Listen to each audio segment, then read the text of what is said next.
وطبعا not ان او تي ما ينفعش احط ان فاصله تي يا جماعه او apostrophe تي.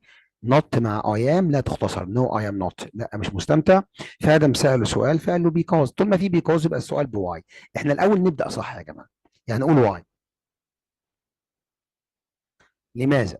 ماشي طيب، هل ينفع اكمل؟ ينفع، ممكن اقول له why مثلا aren't you enjoying it، انت ليه مش مستمتع بيه، ولو انا قلت why بس تكفي.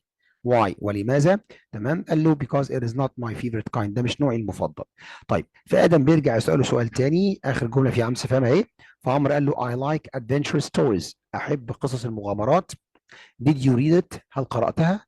يبقى هو سأله قال له ايه. طب نفكر مع بعض، انا بحب قصص المغامرات، يبقى هو سأله عن نوع القصص اللي بيحبها او نوع الكتب اللي بيحبها. طب كلمة ما نوع يعني ايه يا تالتة اعدادي؟ تمام، سامع حد بيقول what kind. what kind